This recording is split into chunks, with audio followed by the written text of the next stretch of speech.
Hello everyone, welcome to my channel. Please subscribe and hit the bell icon. Landman Season 1's finale had the satisfying death that Taylor Sheridan's Yellowstone Season 5 was missing. The ending of Landman Season 1 was able to beat Taylor Sheridan's Yellowstone Season 5, Part 2 in one major way, through the death of one major character. Even though it marked the end of one of the biggest TV sensations in recent memory, the ending of Yellowstone didn't fully live up to the hype. Many longtime fans found fault with Yellowstone Season 5, Part 2, and one of the most common criticisms was how it handled the deaths of its major characters. None of the show's major deaths were very satisfying, but Landman had no such problem. In contrast to Yellowstone, the ending of Landman Season 1 was one of the Taylor Sheridan show's stronger episodes. It moved quite a few of its converging stories forward, shone a spotlight on some underutilized characters, and left the door wide open for Landman Season 2. One of the things it did best, however, was also exactly what Yellowstone did worse. Landman handled the death of one of its major characters significantly better than Yellowstone did, and it may be proof that Landman could be Taylor Sheridan's next major TV franchise. There were 3 major deaths in Yellowstone Season 5, Part 2: John Dutton Iwe, Kevin Costner, Jamie Wes Bentley, and Sarah Atwood, Dawn Olivieri. Unfortunately, all 3 of their deaths were underwhelming in their own ways. John's death was rushed after Kevin Costner left Yellowstone, so he simply died in his sleep instead of going out fighting. Meanwhile, Jamie's fate in Yellowstone and Beth's revenge was anticlimactically jammed into the end of the show, despite being built up for multiple seasons. Even Sarah's death was more of a shock twist than a fitting end to a villain of her stature.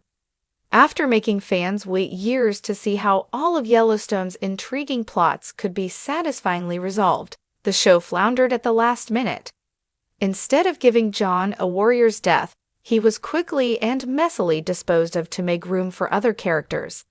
Instead of giving Beth the satisfaction of killing Jamie, Rip burst in to kill him in mere moments. Instead of letting Sarah stew in her failure to tear down the Duttons, she was shot dead right as she started to realize she was in danger. All of them were lacking in some way, but Taylor Sheridan got to fix those mistakes. Even though all of Yellowstone Season 5, Part 2's major deaths left something to be desired, Landman proved that Taylor Sheridan can still nail a character's demise. When Monty Miller, John Hamm, finally died in Landman, his death didn't feel rushed or anticlimactic. A lot of that was due to Demi Moore and Billy Bob Thornton's tremendous acting, as they were able to convey all the grief and tragedy that Monty's death entailed. For instance, when Cammy fully climbs on top of Monty's lifeless body and begins weeping, she gave the moment an almost uncomfortably heartbreaking quality. The biggest reason Monty's death felt so much more satisfying than John, Jamie, or Sarah's was because Landman did a lot more to earn it than Yellowstone did. Landman spent the entire season foreshadowing Monty's heart problems and establishing how important he was not only to MTEX, but also as a friend and husband. Then, when the moment came, Landman took its time and let the emotions surrounding Monty's death stew for a while. On top of that, Monty's death opened new opportunities for the rest of the cast of Landman stories, and the entire ordeal worked much better than Yellowstone's major deaths. It's clear that Taylor Sheridan was able to get Landman Season 1 over the finish line better than he could manage with Yellowstone Season 5, Part 2. In fact, now that Yellowstone is over, many viewers may be wondering whether Landman could be the replacement show Sheridan has been searching for. It certainly has a lot going for it. Landman has a star-studded cast, an extremely strong first season that opened a wealth of new possibilities for Season 2, and a story that has enough steam to get to a satisfying conclusion. If Sheridan plays his cards right, Landman could very well be his new franchise. That being said, Landman still has a long way to go before it can really be considered a Yellowstone replacement. One of the biggest advantages Yellowstone had was how easily it could spawn spin-off shows. Any moment in the nearly 150 years that the Dutton family owned the ranch made for a great premise, and it was extremely easy to create a new ancestor that had their own period-specific problems to overcome. Landman could conceivably do a spin-off about Cooper, Jacob Laughlin, trying to become an oilman himself, but other than that, there's not much room for growth yet. For the most part, however, the only thing that will definitively answer whether Landman is the new Yellowstone is time. In a few years, Landman may introduce enough new characters and interesting parts of Tommy's backstory to warrant spin-off shows, and it may grow into a franchise unto itself. For now, though, it's impossible to say what the future holds, or if Landman can maintain the momentum its first season built up. On the bright side, no matter what happens, Landman can still be proud that it beat Yellowstone in one key area. Taylor Sheridan's expansive universe of gritty Americana dramas has given viewers countless moments of intensity, heartbreak, and raw human emotion. From the epic family saga of Yellowstone to the morally ambiguous corridors of Mayor of Kingstown, Sheridan's work rarely shies away from delivering gut punches at pivotal moments. Yet, as Yellowstone Season 5 meandered through its narrative, fans found themselves yearning for the brutal finality that has been Sheridan's signature, a death that felt earned, meaningful, and thematically resonant.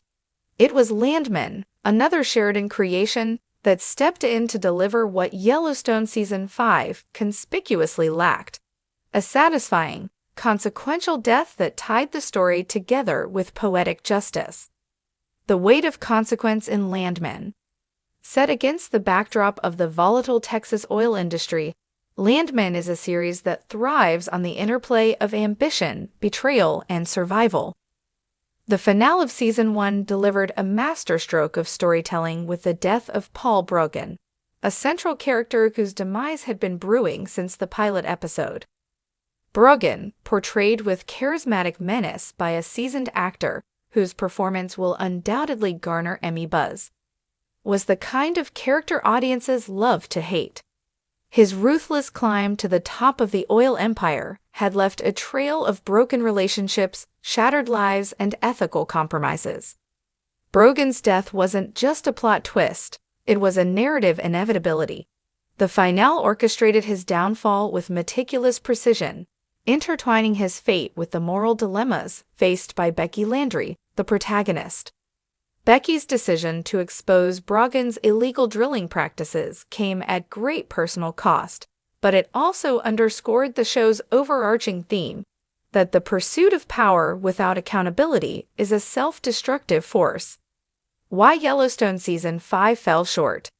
In contrast, Yellowstone Season 5 left viewers in a state of narrative limbo. The Dutton family, embroiled in their perpetual power struggles, seemed to dance around meaningful resolutions.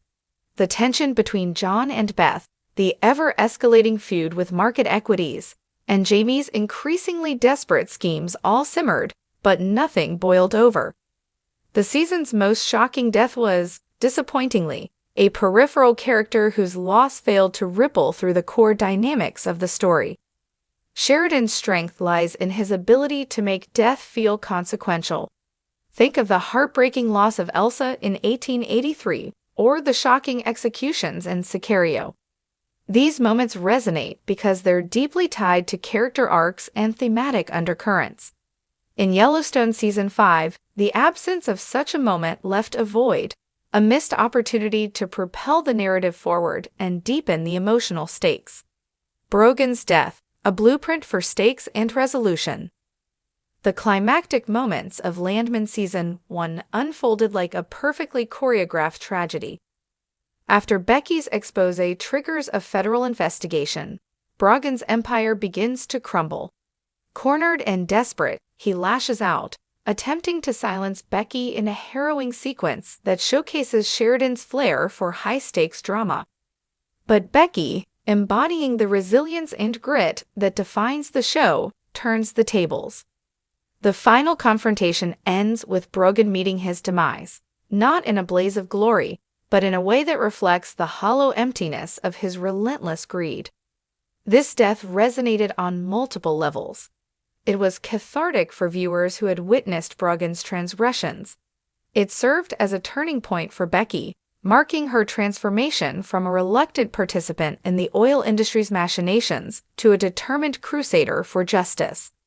And it reinforced the show's central message that unchecked ambition often leads to self-destruction.